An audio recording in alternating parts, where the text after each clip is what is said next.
Boa noite, gente. Essa é a nossa terceira aula, do terceiro bloco da primeira aula, a aula 1C. E nós estávamos discutindo a questão da linguagem, das dificuldades no ensino de física, nos levou a discutir a física como linguagem, e isso nos levou a discutir a atividade humana, o trabalho, e como o homem se constrói através do trabalho, né? Na verdade, o que nós estamos dizendo aqui radica no capítulo 7 do Capital, de Karl Marx, né? Então vamos falar um pouco sobre a questão da cultura agora, né? A cultura é um processo pelo qual o homem acumula as experiências e assim vai sendo capaz de realizar, discerne elas, entre elas, fixa as de efeito favorável e como resultado da ação exercida, ele converte em ideias as imagens e lembranças.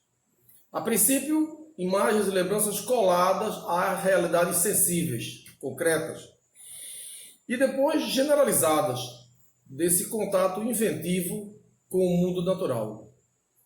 O mundo resultante da ação humana é um mundo que não mais podemos chamar de natural, pois ele se encontra cada vez mais humanizado, ou seja, transformado pelo ser humano. E o trabalho, ao mesmo tempo que transforma a natureza, adaptando-a às necessidades humanas, esse trabalho altera o próprio homem, desenvolvendo as suas faculdades mentais. Isso significa que, pelo trabalho, o homem se autoproduz, se constrói. Enquanto o animal permanece sempre o mesmo na sua essência, já que repete os gestos comuns da espécie, o homem muda as maneiras pelas quais age sobre o mundo, estabelecendo relações essas também mutáveis, que por sua vez, essas relações alteram a maneira de perceber, de pensar e de sentir. Por ser esta uma atividade relacional de estabelecer relações, o trabalho, além de desenvolver as habilidades, permite que a convivência não só facilite a aprendizagem e o aperfeiçoamento dos instrumentos, mas também enriqueça a afetividade resultante do relacionamento humano, experimentando emoções de expectativa, de desejo, prazer, medo, inveja. O homem aprende a conhecer a natureza, conhecer as pessoas e conhecer a si mesmo. A cultura é, portanto, um processo de autoliberação, uma autoliberação progressiva do homem, o que caracteriza ele como um ser de mutação, um ser de projeto, de vir a ser, o devir. Projeto esse que se faz à medida que ele transcende a sua própria existência, quer dizer que ele vai além da sua própria existência, se projeta no futuro. Quando um filósofo contemporâneo chamado Gusdorff diz que o homem não é o que é, mas o que não é, ele não está fazendo um jogo de palavras, ele quer dizer que o homem não se define por um modelo que vem antes dele, por uma essência que o caracteriza, como são o caso dos animais, que já trazem aquelas informações programadas no seu código genético e que não inovam, não criam coisas diferentes, apenas as repetem, às vezes com extrema perfeição. O homem não é apenas as circunstâncias que fizeram dele. O que as circunstâncias fizeram dele? O homem se define pelo projetar-se no futuro. Lembre-se daquela imagem dos caçadores que nós falamos na primeira aula. Antecipando através de um projeto, um plano, a sua ação consciente sobre o mundo. É evidente que essa condição, de certa forma, fragiliza o homem, pois ele perde a segurança característica da vida animal em harmonia com a natureza. Isso de encarar sempre o novo. Nada mais se apresenta como absolutamente certo e inquestionável. Não há caminho feito, mas a fazer. Não há modelo de conduta, mas um processo contínuo de estabelecimento de valores. Ao mesmo tempo, isso que parece ser a sua fragilidade é justamente a característica humana mais perfeita e mais nobre, que é a capacidade do homem de produzir a sua própria história. Essas inovações vão fazendo a história do ser humano. Nesse sentido, os animais não fazem história, eles repetem os atos. Podemos concluir que o trabalho é, assim, a atividade humana por excelência, pela qual o homem melhora a natureza e a si mesmo. O trabalho é a condição de ir além, de transcender e, portanto, é a expressão da própria liberdade.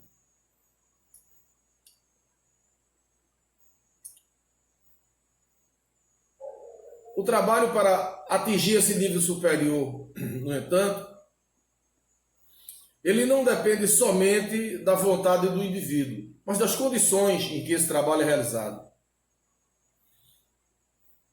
Se inserido no contexto social que o torna possível, muitas vezes o trabalho, ao invés de condição de libertação, é condição de alienação, quando o indivíduo não sabe o sentido do trabalho que realiza. Quando o trabalho numa fábrica, por exemplo, é segmentado de tal maneira que ele não sabe para quê, qual a finalidade do que está fazendo. Então isso ocorre nesses sistemas onde as divisões sociais privilegiam alguns e submetem a maioria a um trabalho imposto. Trabalho rotineiro, nada criativo. Ao invés de contribuir para a realização do homem, esse tipo de trabalho é um trabalho que destrói a sua liberdade.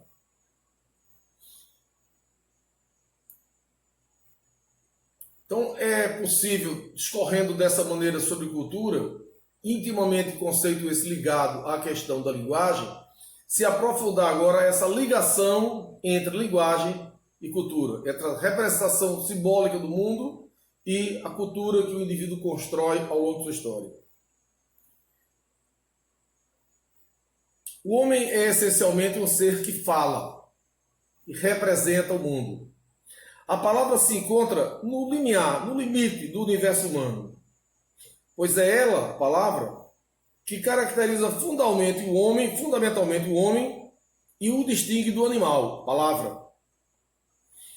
Se nós criássemos um bebê humano e um macaquinho, nós não veríamos muita diferença nas reações de cada um deles dos primeiros contatos com o mundo e com as pessoas. As primeiras. O desenvolvimento da percepção, da apreensão dos objetos, do jogo com os adultos, tudo é feito de forma similar entre o bebê humano e o macaquinho. Até que num dado momento, por volta dos 18 meses, o progresso do bebê humano torna impossível de prosseguirmos da comparação com o macaco. Justamente porque, mais ou menos nessa etapa, o ser humano adentra o mundo do símbolo, da significação arbitrária, convencional. E assim ele ultrapassa um limite de apreensão, de compreensão e de interpretação do mundo que animal nenhum será capaz de alcançar. Podemos dizer assim que os animais também têm uma linguagem, mas a natureza da linguagem dos animais não se compara à revolução que a linguagem humana provoca na relação do homem com o mundo.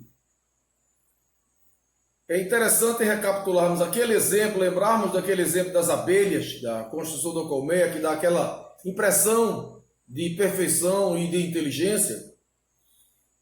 As abelhas dançando, elas comunicam às outras onde se acha pólen. Isso é uma forma de linguagem.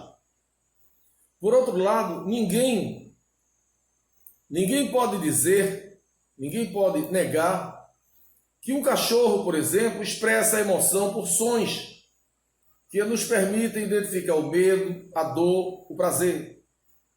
Quando um cachorro, por exemplo, abana o rabo, ou quando grunhe, arreganhando os dentes, eles estão dizendo coisas, estão representando coisas.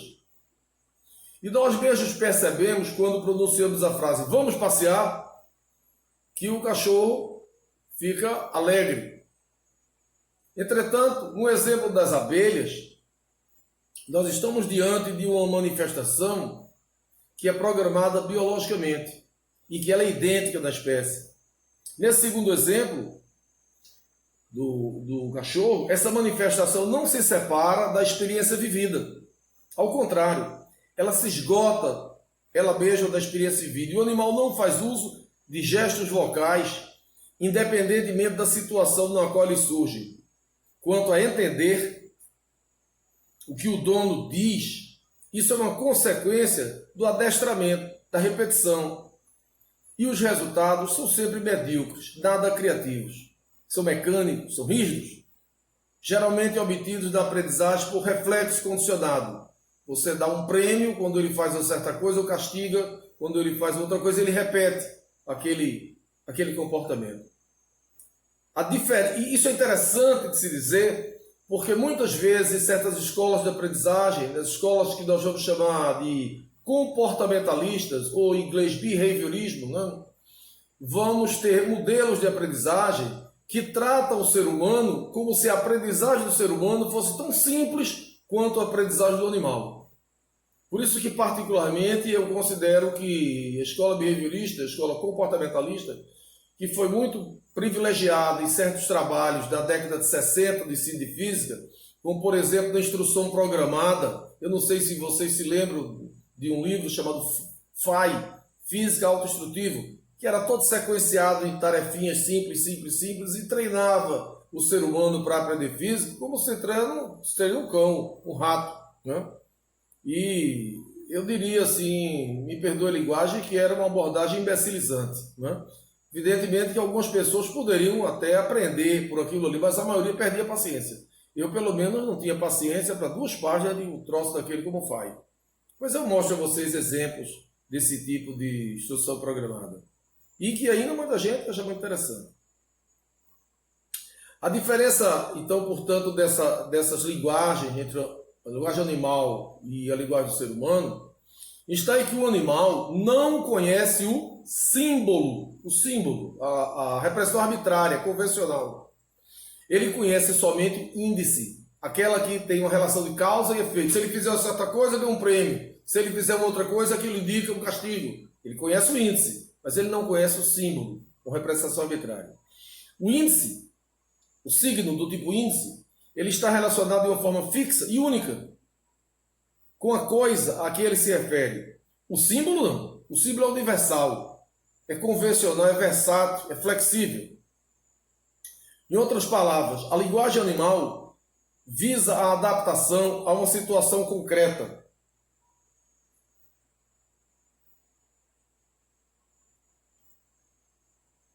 Enquanto que a linguagem humana, ela intervém como um abstrato da situação, uma generalização.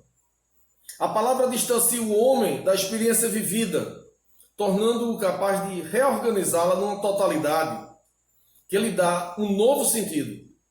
É pela palavra que nós somos capazes de nos situar no tempo, lembrando o que ocorreu no passado. Quantas vezes uma música nos faz lembrar de experiências vividas, nos dá sentimentos tristes, sentimentos de felicidade. E essa palavra faz com que nós antecipemos o futuro pelo pensamento. Enquanto o animal, ele vive sempre no presente. As dimensões humanas, não. As dimensões humanas se ampliam para além do momento vivido.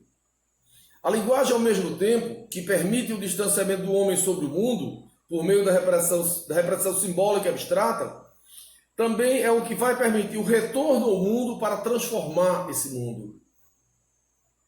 Portanto, se o homem não tem a oportunidade de desenvolver e de enriquecer a linguagem, este homem se torna incapaz, não somente de compreender o mundo que o cerca, mas também de agir sobre ele. E isso é importantíssimo.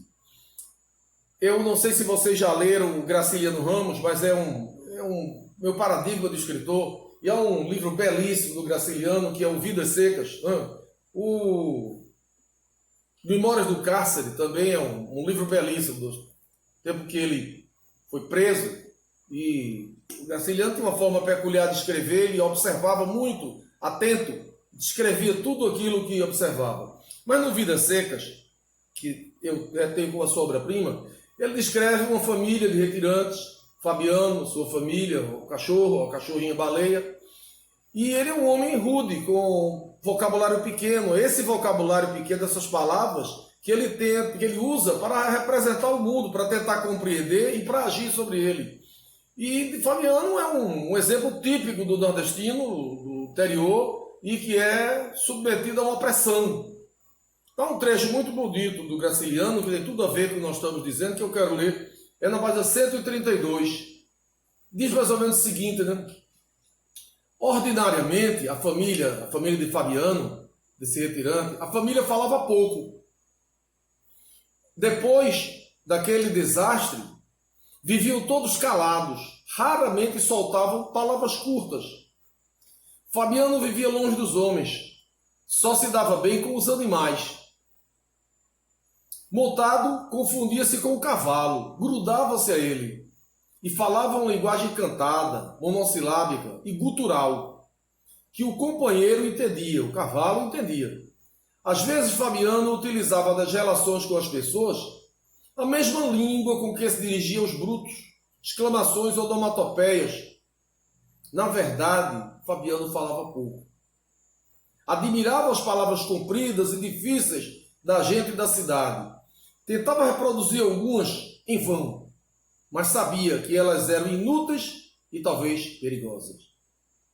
Há um outro trecho da obra de Graciliano Ramos, que ele refletindo sobre essas coisas, ele diz algo também muito bonito, eu não tenho a referência no momento para dizer, que ele diz o seguinte: se vive da situação de um indivíduo como Fabiano preso num mundo de poucas palavras, de poucas representações simbólicas, incapaz de entender, de refletir e de agir para transformar esse mundo. Ele diz: preso no seu pequeno universo, no seu restrito universo vocabular, o homem é incapaz de representar a realidade, de compreender e de agir sobre a mesma. E vive a opressão como se vivesse a própria liberdade. Com isso eu termino essa terceira parte e vamos gravar a quarta parte final dessa primeira aula, ainda falando sobre essa questão da linguagem e cultura, para depois iniciarmos a gravação da segunda aula, quando vamos então refletir sobre algumas coisas relacionadas a dificuldades no ensino da física colocadas por Pierre Lucy, e daí usarmos esse trampolim para discutirmos outras coisas relacionadas à educação, à sociologia da educação, à filosofia da educação e à psicologia da educação, que vão nos ser muito importantes para entender os problemas ligados no ensino e na aprendizagem da física.